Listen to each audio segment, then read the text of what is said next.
kusoo dhow Professor Togane Somali Channel marka hore dawladda waxa la yiraahdaa kumeel gaarka way ka baxday arinta maxay kula tahay dawladdu ma u egtaa mid kumeel gaarka ka baxday mid kumeel gaarka ka baxday mid meel gaaraysan oo meeko magac waxa la yiri magac musiibo maalin bay baxaan deenaas buu leeyahay xasan inaas badan Soomaalida oo ka bixiyeen ninkan ma gurgurto iska daa inay dawladdan qato ee socdo gadaal bu xasan gadaal buu noo celiyay 91 buu nagu celiyay wuxuu soo abuuray naceeb iyo wixii dagaalka sukeeyay ka dambeeyay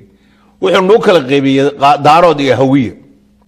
waxa la rabay xasan inuu ku gambado taas oo isku dhiibay dadka reer Puntland ayaga dawlad fahmay dawlad samaystay Soomaali guri bay leedahay meel ay istaagto waxa la yiraahdo magaceeda Puntland waxaan u jeedaa ina meelo badan taabatay waa runta waxaan rabnaa dulucda inaan soo degno haye muhiimadda hadda taagan waxa weeye de habar gidir iyo wixii ay xadeen ama wixii ay dhaceen meesha tala Soomaali iyo mustaqbal Soomaali aan ka filanayo waa meeshaas kaliya aan ku tilmaamay oo yiraahdo Puntland wiil daarooda Puntland buu aadaya bal hawiye walkay aada caasimada ma aha quraan ma aha meel ku qoran aniga hadda itira caasimada Soomaali waa halkay waxaan ku leeyahay garow hawiye wuxuu moodaa dawladnimo wuxuu Soomaali danteed moodaaba ya bililaqsi waata Professor Soomaalidu waxa tiri waa in istaqaana waa run haddii ninkan uu nin ragayay oo madaxweyne Soomaaliya maxaa laga rabay sidaan sheegay inuu aado Puntland daarood asaga raacdeeyay Puntland asaga ka dhiga cadow asaga isku dayay 91kii galgalii oo xasuuqo abgalka ay xasuuqeen magac kale loo bixiyay maxay nuux ismaaciil Maxamuud ya nuux Maxamuud cumar maxamuud iyo nuux ismaaciil waxay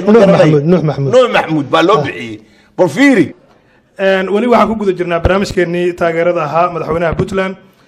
waxa aawan nala jooga oo isna safar dheer soo galay oo hotelkan ku sugnaa oo u yimi taageerada madaxweynaha Puntland Cabdiraxmaan Sheekh Maxamed Faroole nin aad u taqaaniin waxaan rabaa markuu soo galayo in sacab iyo istaag iyo guux iyo sawaxan meeshu la yiraahdo hotelkii maxaa galay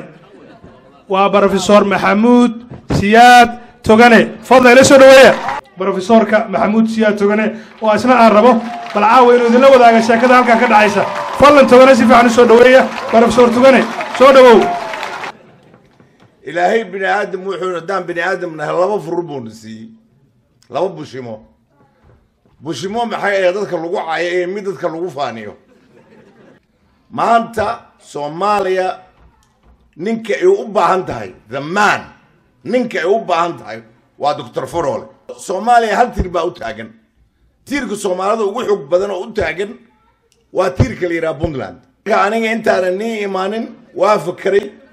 markii la yiri kaalay waxaan goostay inaan gabay niitriyo gabay oo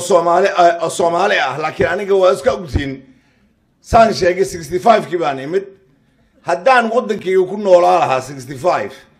markaan qalin jiray Mareykan aan ka baxay ilaa hadda dan ku noolaa lahaa dee Afgriis kuma gabiyeen af Soomaali ku gabi lahaa sidii abgaalkan ka dhasho kala baan sirbi lahaa marka waa adduunka doon waxa la yiraahdaa adduunka inta ku raagto wax kasta waa arkaysaa geel dhalayna waa arkaysaa abgaal Ingiriis ku shirbaayna waa arkaysaa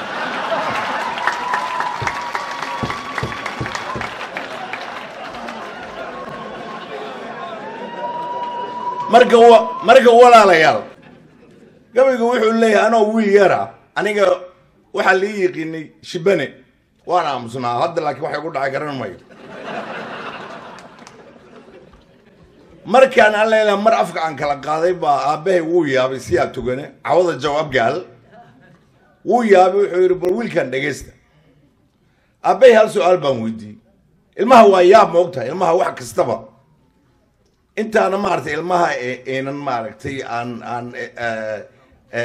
aan lama taqaanaa si kale aan la duufsan runta bay ku hadlaan aabahay su'aal baan weydiiyay waxa yiri aabe ma abgaal baan nahay masama jartaan aabahay saas buu eegay markaas uu maano maxaa ka wada waxaan ka wadaa markastoo balaayana qabsato afka qabsataayo waxa tara tol beelaya ma jartaana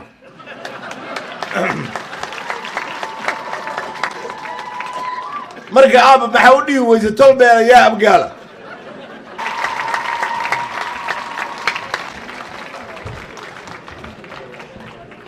dadkana caawa qabow iyo barafaayo laakiin togona markuu hadlay dadka dhan waa kululaadeen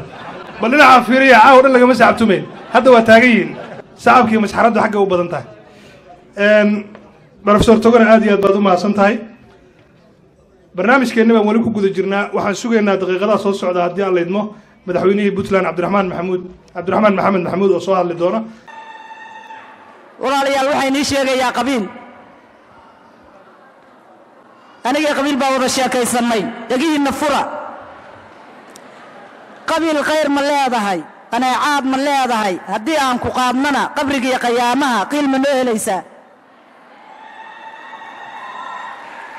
wuxuu yidhi haddii aan qabiil ahay khayr eebbe kama lihi qarib aadanaan ahay haddii aad i qaadaan ama igu khafiiftaan idinkaa iska kay qubin waxaan idhi qabiil waa maqaladaye haddaad qiilba heli karin maqaxooti baa tahay wuxuu yidhi qaxootigaaba qaymo leh hadduu qaarad kala tago aadamuhu qadariyaa haddii aan qabiil ahay aadma ima qadariyaan waxgarad qaymo kama lihi wax ma garata mooye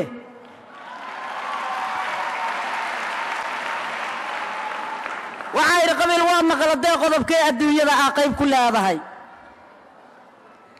wuxuu yidhi haddii aan qabiil ahay xanuunaha khataraha ee qalqaliyo aadmiga ayaan qayb ka mid ahay waxaa idhi qabiil waa maqabatay ee jidhka kuwa dhammeeyiyo warmatiibishaa tahay wuxuu yidhi haddii aan qabiil ahay kaan kare iyo kud baan ahay kuwa aan waxgaran baan kadabkooda jarayaa